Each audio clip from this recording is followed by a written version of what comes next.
করছেন।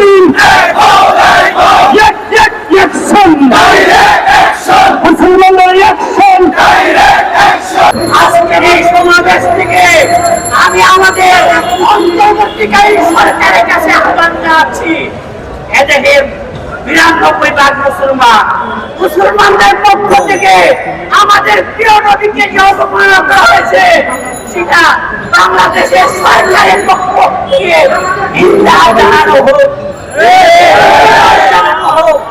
আমরা আজকে এই সমাবেশ থেকে সরকারের কাছে আহ্বান জানাচ্ছি। আরেকটি কথা না বলে পাচ্ছি না যে দেখা যাচ্ছে আমাদের দেশেও কিছু স্বার্থন্বেষী মহল যারা নাকি ট্রান্সজেন্ডার এবং সমকামিতাকে সমর্থন করে, তারা বর্তমানে সরকারের সক্রিয় এই সকল অবৈধ হারাম কাজকে বৈধতা নেওয়ার চেষ্টা করছে।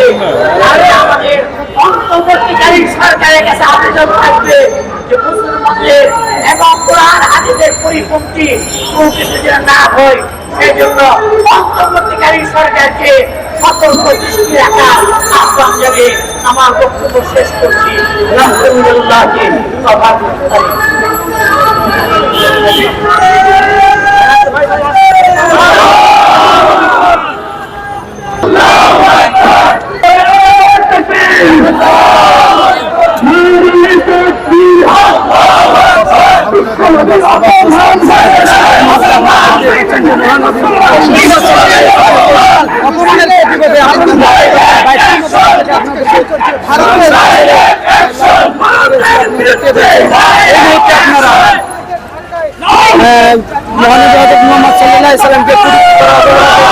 দেখতে পাচ্ছেন বাইতুল থেকে মুসলিম জনতার নাম শেষে কিন্তু দেখতে পাচ্ছেন।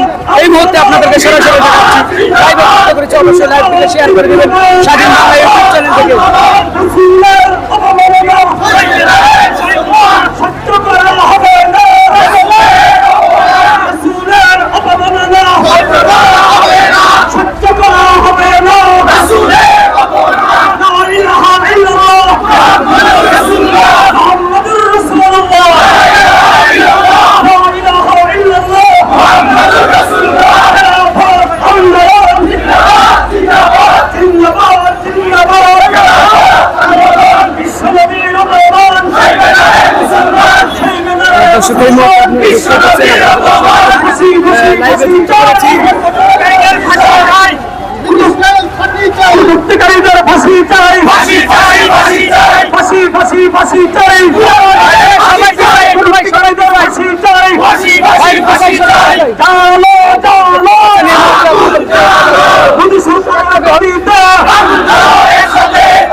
দর্শক দেখতে পাচ্ছেন এই মুহূর্তে বাইতুল মুকাররম থেকে আপনাদেরকে সরাসরি